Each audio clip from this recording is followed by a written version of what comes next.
নমস্কার বন্ধুরা, good morning সবাইকে। তো এই কনকনে শীতে কেমন আছো তোমরা সবাই? আশা করি অনেকটাই ভালো আছো। হ্যাঁ, আমিও অনেক ভালো আছি। আজ আবার একটা নতুন ভিডিও নিয়ে তোমাদের সামনে হাজির হয়েছি। আসলে কী হয় বলো তো, নতুন কিছু না পেলে না আমার ভিডিও ছাড়তে ইচ্ছে করে না। ডেলিকার কাজ, রোজগার কাজ কি ছাড়বো বলো তো, সবারই তো একই রকম কাজ থাকে। তো নতুন কিছু পেয়েছি, ওই জন্যই তোমাদের সঙ্গে এটা শেয়ার করছি। হ্যাঁ বন্ধুরা, আজকে তো পৌষ সংক্রান্তি, আর আজকের দিনে প্রায় অনেক বাড়িতেই এই পুজোটা হয়। কেউ এটাকে পৌষ সংক্রান্তির পুজো বলে, আবার কেউ এটাকে বাস্তু পূজা বলে। তা আমরা এটাকে বাস্তু পূজাই বলি। তো বন্ধুরা, তোমরা যারা এই ভিডিওটা দেখছো তারা কি এই পুজোটা করছো? যদি করে থাকো তাহলে তোমাদের কাছে এই পুজোটার কী নাম অবশ্যই আমাকে একটু কমেন্ট করে জানিও প্লিজ। ও হ্যাঁ, আর একটা কথা, তোমরা যদি কেউ নতুন এসে থাকো আমার এই চ্যানেলে, তাহলে অবশ্যই আমার চ্যানেলটিকে একটু সাবস্ক্রাইব করে দিও। আর যদি ভিডিওটা তোমাদের ভালো লাগে, পছন্দ হয়, তাহলে প্লিজ একটি লাইক করে দিও। আর যদি ভালো না লাগে তাহলে দেওয়ার দরকার নেই, কারণ আমি ভালো করে ভিডিও করতে পারি না। কারণ আমি না কাজ করতে করতে ওই এক হাতে মোবাইল নিয়ে ভিডিও তুলতে পারি না, ভালো হয় না সেই ভিডিওগুলো। তো মেয়েকে বলেছিলাম, মেয়ে কিছুটা ভিডিও তুলে দিয়েছে। তো বন্ধুরা, দেখতেই পাচ্ছ আমার পুজোর সমস্ত আয়োজন একদম রেডি। আর এদিকে ঠাকুরমশাই চলে এসেছেন, উনি এসে বসে গেছেন। আজ একটু সকাল সকালে রৌদ্র উঠে গেছে, আর শীতের দিনে রৌদ্রে বসে পুজো করতে খুব বেশি খারাপ লাগবে না, কারণ ঠাকুরমশাইয়ের গায়ে দেখতে পাচ্ছ শীতের পোশাক এখনও আছে। এবার পুজোর কিছু টুকিটাকি জিনিস হাতের কাছে নিয়েই আমি পুজোয় বসে যাব। আমাদের ঠাকুরমশাই কিন্তু অনেক ভালো, আর এনাকে আমরা মামা বলে ডাকি। তো অন্যান্য ঠাকুরদের মতো ওই এসে নিজেদের মতো মন্ত্র পড়ে পুজো দিয়ে চলে যায়, সেরকম কাজ উনি করেন না।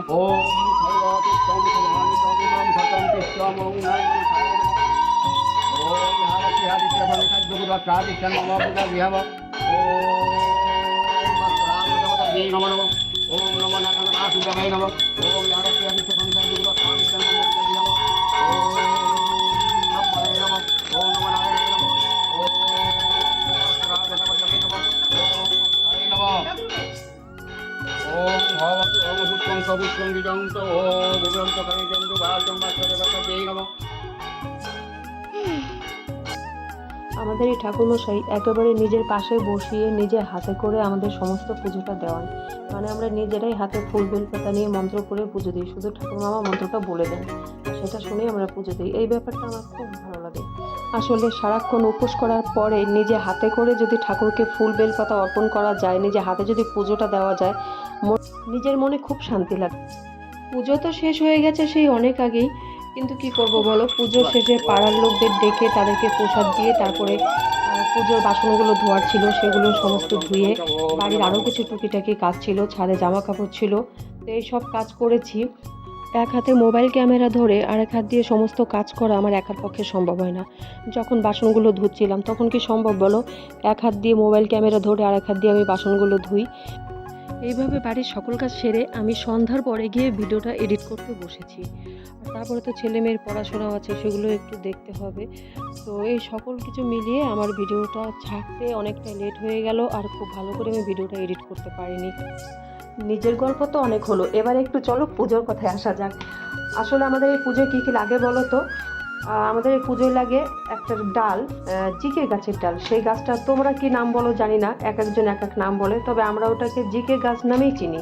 আর লাগবে আতপ চালের ক্ষীর। ক্ষীর বলতে ওটাতে চিনি থাকবে না, মিষ্টি ছাড়া শুধু দুধ আর আতপ চাল দিয়ে ওটাকে রান্না করতে হবে।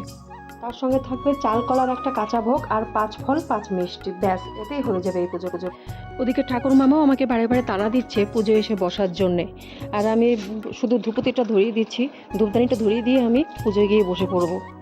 আসলে পুজো একবার বসে গেলে পুজো শেষ না হওয়া পর্যন্ত পুজো ছেড়ে আমি আর উঠতে পারবো না। ওই জন্য টুকিটাকি যা লাগবে সব কিছু আমি একেবারে হাতের কাছে এনে তারপরেই পুজোয় বসেছি।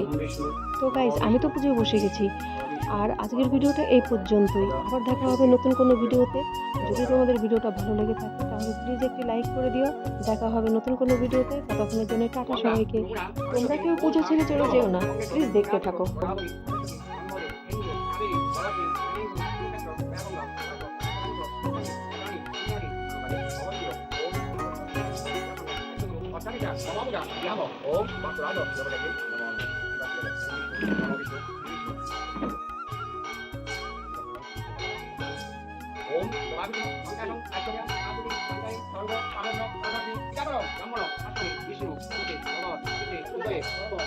이거, 어이구.